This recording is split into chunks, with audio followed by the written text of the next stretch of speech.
네, 마음의 신비 네 번째 편, 쉼에 대해서 하겠습니다.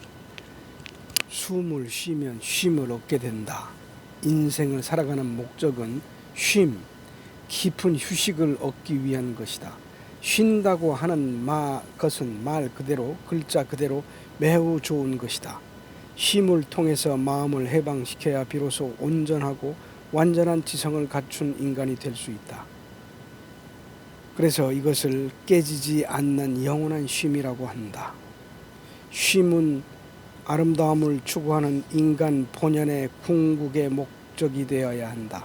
철학에서부터 시작하여 종교 생활을 하는 목적도 이것이고, 삶의 질을 보다 체계적으로 향상시키기 위해서 제도화시킨 정치, 경제, 문화, 예술, 의학 등 사회 각 분야의 전문성이 지향하는 궁극의 목적 또한 쉼을 얻기 위한 것이다. 우리의 국문학사에서는 이 영원한 쉼을 님이라고 표현했다. 나를 버리고 가시는 님은 심리도 못 가서 발병난다에 있어서의 님은 민족의 님인 쉼을 뜻하는 것이다. 쉼의 진행형이 숨을 쉬는 것이고, 숨을 쉬는 것이 쉼이 되는 것이다. 앞에서 설명한 숨의 특성 5가지를 종합해보면 숨을 쉬는 것과 쉼이라고 하는 공통된 특징을 발견해낼 수 있다. 그 특징은 무엇일까? 숨을 해본 경험이 있는 사람은 누구나 이것을 느낄 것이다. 느낄 수 있다. 쉽다는 것이다. 쉽고 쉬운 일이기 때문에 편안하게 쉴 수 있다는 것이다. 이처럼 숨의 뜻을 자연스럽고 정확하게 표현할 수 있는 언어 문화의 체계는 전 세계의 어떠한 언어 문화권에서도 찾아보기 어렵다. 이것이 우수한 순수 한글의 연계성이고 독창성이다. 숨마당의 전문 용어는 순수 한글이 아닌 다른 언어의 표현 기법으로는 대체가 불가능하기 때문에 민족의 어리 담긴 한글을 찾아 쓸 수밖에 없다. 그리고 한글은 우리의 고유한 문화유산이므로 후손된 도리로서 전통 문화를 계승하여 민족의 정기와 정서를 되살려 구현한다는 측면에서라도 한글을 적극적으로 사용해야 한다.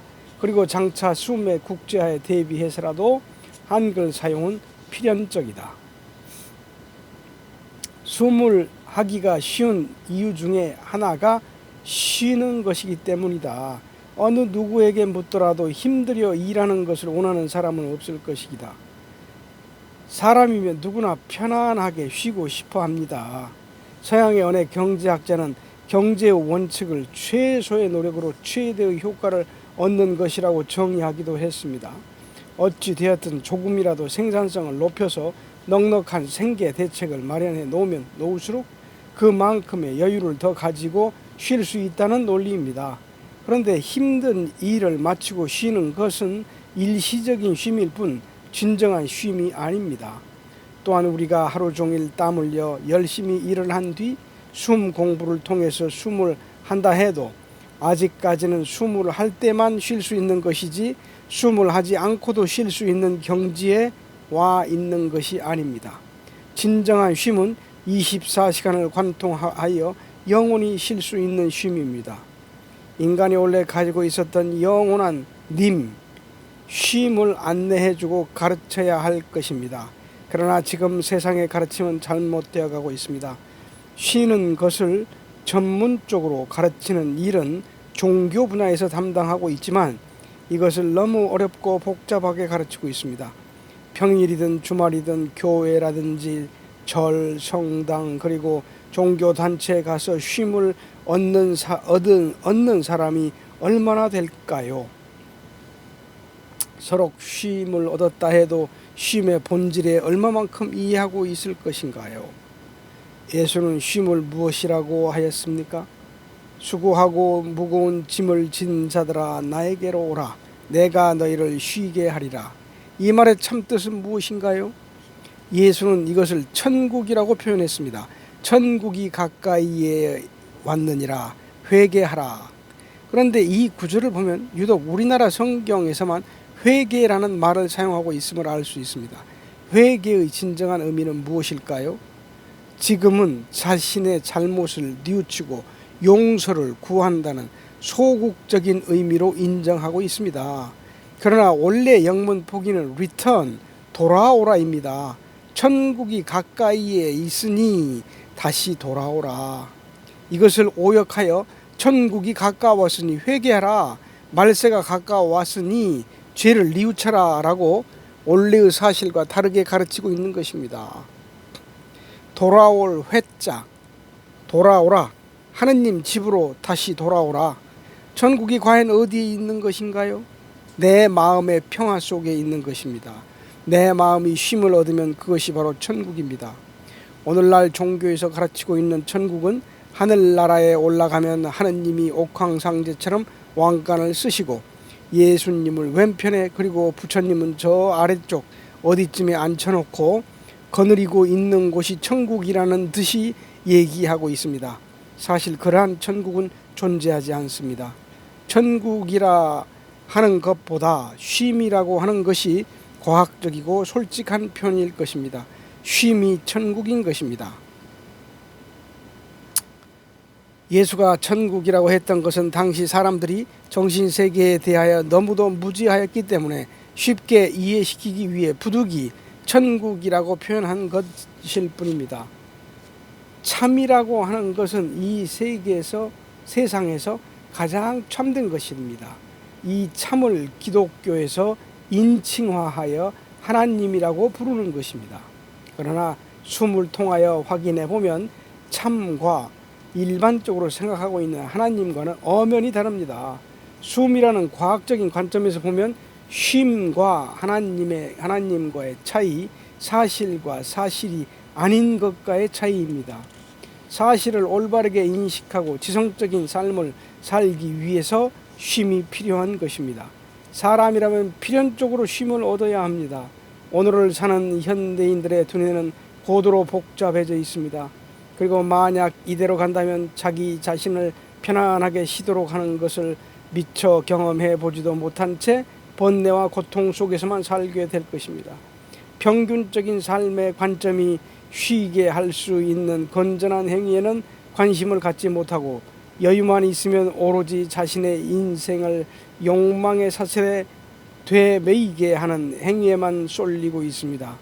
차제 이처럼 획일적이고 편협된 삶의 가치관에 대한 객관적인 성찰을 통해서 보다 더 폭넓은 가치관을 가져야 할 것입니다. 우리 인류는 진정으로 정신을 쉬게 할 수 있다는 사실과 쉬는 방법에 대해서 미처 눈뜨지 못하고 있습니다. 혼돈의 소용돌이 속에서 방황하고 있는 인류의 의식이 정신문화의 암흑기를 겪고 있는 것입니다. 이처럼 인간은 외부로부터 쉼을 얻으려다가 정작 내면으로부터 쉽게 얻을 수 있는 고유의 쉼마저도 잃어버리고 고통의 무게만 더 짊어지고 있는 것입니다.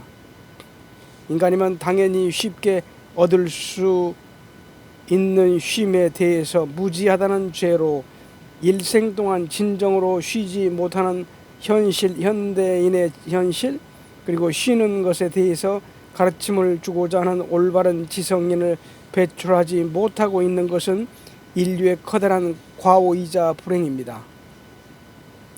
사람이 할 수 있는 가장 쉬운 것은 숨을 쉬어서 쉼을 얻는 방법입니다. 이제부터라도 우리는 우리의 순수한 상태인 본성을 밝혀내기 위하여 남녀노소를 막론하고 쉽게 쉴 수 있는 숨을 해야 할 것입니다. 숨이 갖는 특징은 쉽다는 점입니다. 숨을 통해서 얻게 되는 안김이라는 정신현상이 어떤 과정을 통해서 나타나는지 정리해 봅시다. 1. 생각이 바뀌면 이해 단계.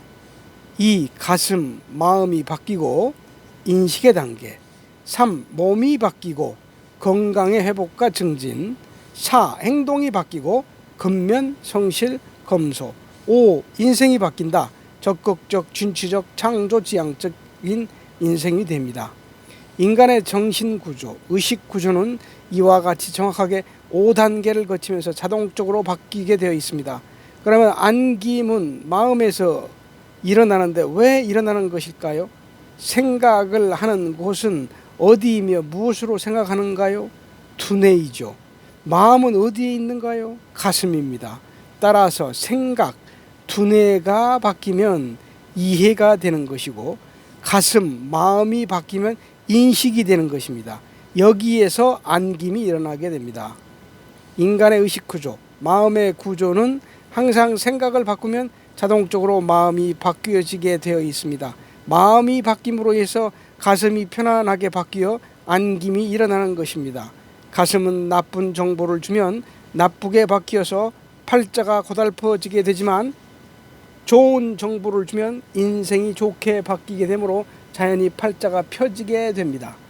인식이 인간관계에 작용하는 과정. 자, 봉사의 최고 수준 플러스 갑. 자, 플러스하고 마이너스가 지금 있는데 봅시다.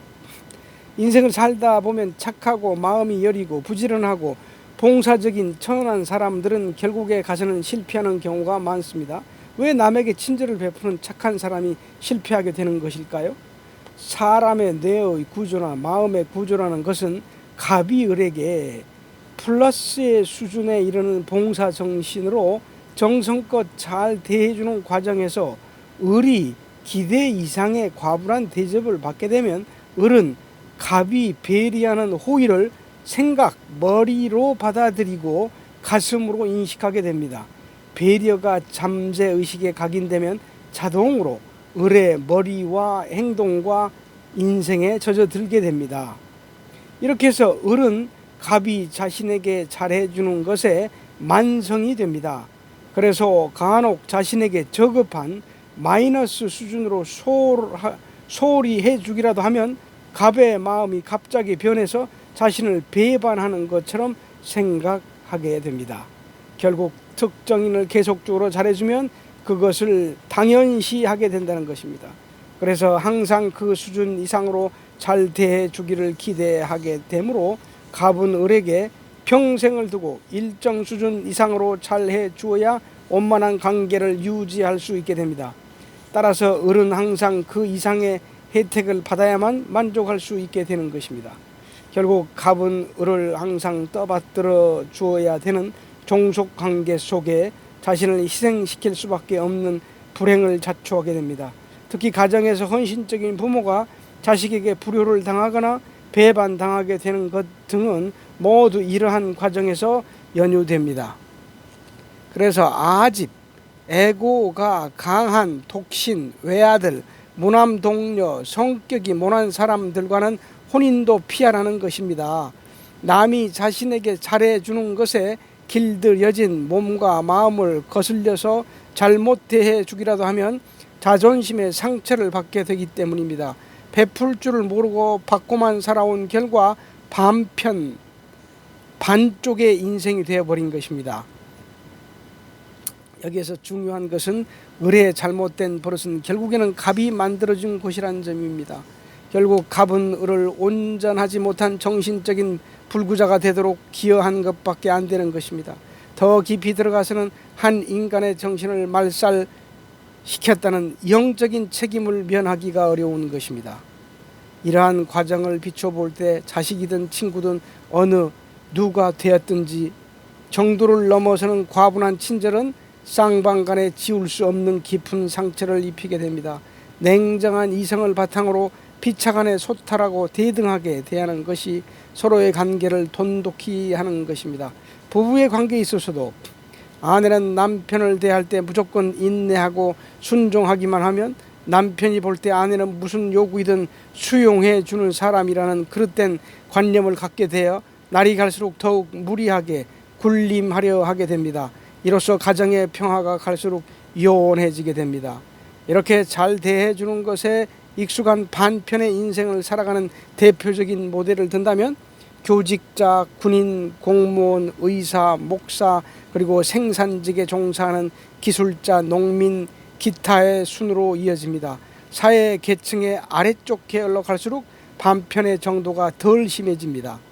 특히 국가를 이끌어가는 고위 공무원일수록 사회를 넓고 깊게 알아야 됨에도 불구하고 오히려 더 모르는 반편의 인생들이 적지 않다고 봅니다. 이렇게 편견에 치우친 인성을 가지고 있는 사람들이 지도층에 앉아 있으면 국민이 편안한 생활을 보장받기 어렵습니다. 정치에 있어서도 남성과 여성이 대등한 입장에서 국정을 이끌어 나가야 합니다. 그러나 어디 한국의 풍토가 그럽니까?